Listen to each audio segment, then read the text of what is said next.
Okay, let's go. Ayah 35 of the Cow Baqarah. We cautioned, O Adam, live with your wife in paradise, and eat freely as you please. But do not approach this tree, or else be one of the wrongdoers. But Adam approached the tree, right? Like that's literally what human beings do. It's like when ever seen like a teenager, or you ever like remember when you were a teenager, and you'd be like, your parents would say, "Don't do that," and then like, what's the first thing you want to do? You do it, and this is part of our exploratory phase. I think the human being has an exploratory phase from like 12 to like 25, and then you like calm down. But during that time, you are approaching the tree, of course. But Satan deceived them, leading them leading to their downfall from a blissful state they were in. So it was Satan that deceived them, the whisperer in your ear. So you can think about like almost like the last wild thing that you did. Here, this might be better. You could think about like the last. Nope, that's not better. You could think about the last wild thing you did and like think of like how it happened. So if you look at this from like a neurochemical perspective, you could see how dopamine is a neurochemical, it's a neuromodulator that sits inside the brain. It's a pursuant chemical. But the dopamine neuromodulator neurochemical, it gets corrupted all the time, right? So like for example, it like for guys is like really interesting to see. It's like when a guy wants to like, for euphemisms, I'll just use like hook up. So like a guy will like try to hook up with a chick. So like you have like Tinder and like all that stuff, or like the explicit content on the internet. So you'll do that. Both are relatively the same, and you'll finish, but then there's no oxytocin release. So you'll have like a dopamine release, no oxytocin release, and then you have anxiety. And the reason why is there's like a chemical mismatch, misbalance, because relationships are supposed how do I say, like, I guess I could just say it fine. Like sexual relationships are supposed to come with companionship inside of our neurochemicals. And this is why, like in my previous videos, I was talking about species specific behavior, because if you look at the neuroscience of it, you could see that like human beings, they can like be disastrous to them to their own selves. So like what guys want to do is like hook up with like every chick, and like that part of that is like some hunter gatherer portion of us where we just wanted to like spread our seed. The issue is that without proper pair bonding, it actually leads to like horrible things. And this is why like the one of the biggest problems in like, I guess, like Canada and the United States is like explicit content addiction. I'm saying explicit content because I'm not sure like what's going to get shadow banned, but like that's like actually one of the biggest problems, because what it is, it's a temptation. Is a temptation from your dopamine. It's like literally a whisper of the devil, and that whisper of the devil is translated neurochemically. The thing is still the same. The whisper is still the same. And now we're just looking at like the neurochemicals that fit that thing.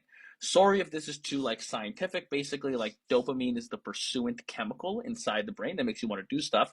Oxytocin is the pair bonding chemical that makes you like feel good.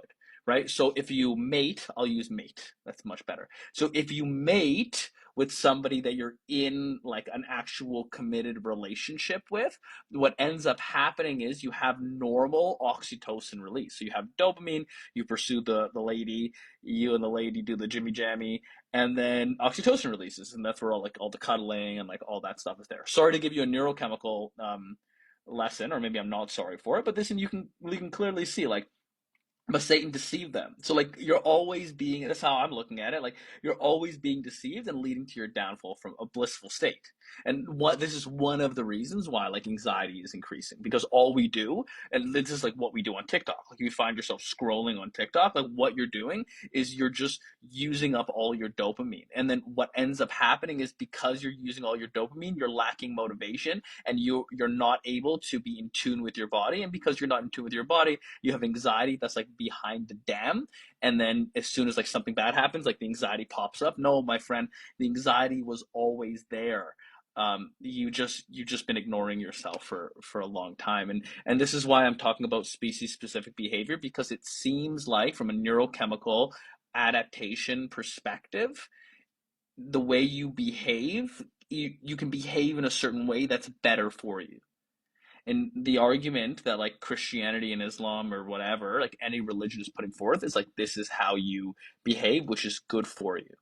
Now, what's happening now is if you look at like obesity, explicit content addiction, Instagram addiction, or like drug addiction or whatever, like all of those addictions are really the same thing, which is like dopamine, impulse control, wanting dopamine, wanting dopamine, wanting dopamine.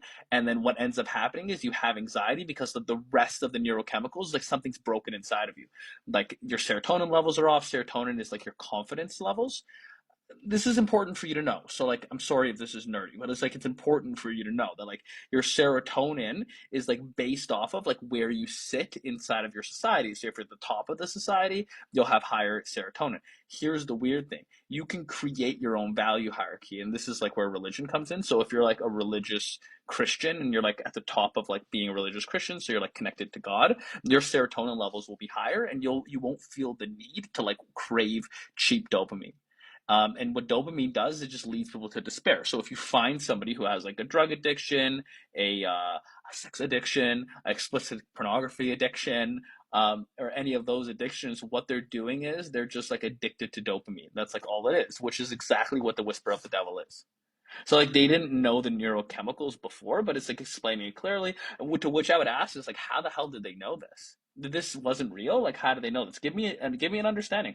I'm open to. I could be totally wrong here, but like, give me an understanding of like how they knew that like the devil is a whisperer from the outside and like what's wrong or right without like knowing the neurochemical, the neuroscience, because it's only a couple of years old.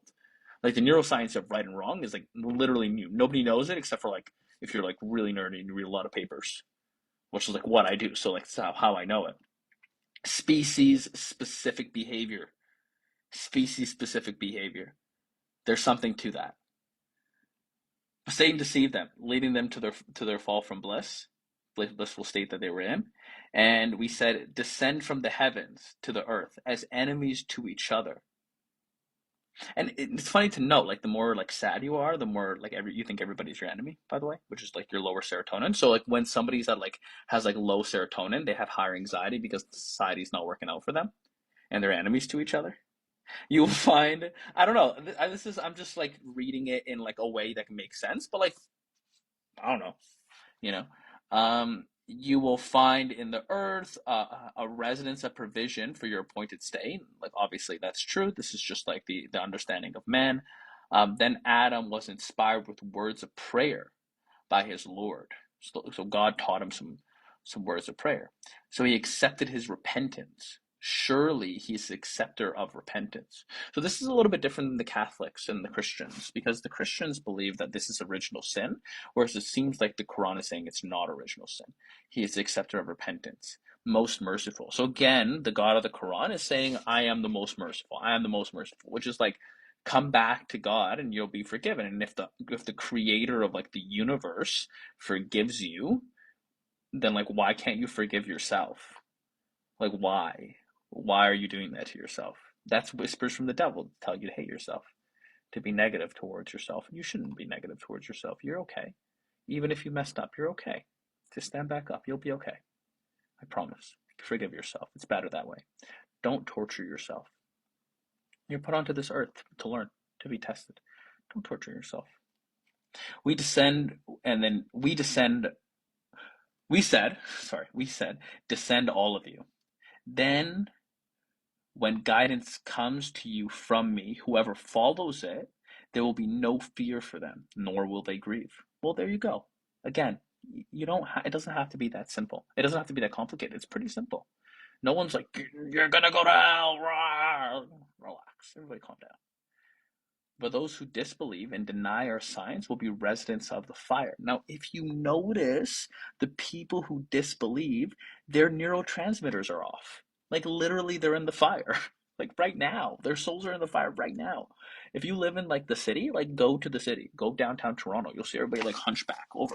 Why is that? Because they have a drug addiction. Why is that? Because they lost faith in themselves. They forgot that they have a meaning here. They forgot they're a soul worth love. And they will be there forever. That's what it says. And they are there right now. Go look at them. They're not at peace. And if you're not at peace, where are you? Now, I'm not saying that hell is here, but I'm saying that those people are literally in hell right now. There could be something in the afterlife, like I'm not there. But I'm telling you, if you want to look at the construction of those people's lives, you can see that they're like falling apart. Have a conversation with them. They're in hell. Okay. That went by really quickly, I think. I hope you guys enjoyed it. If it was too neurochemically, like let me know. Sorry, guys. Love you.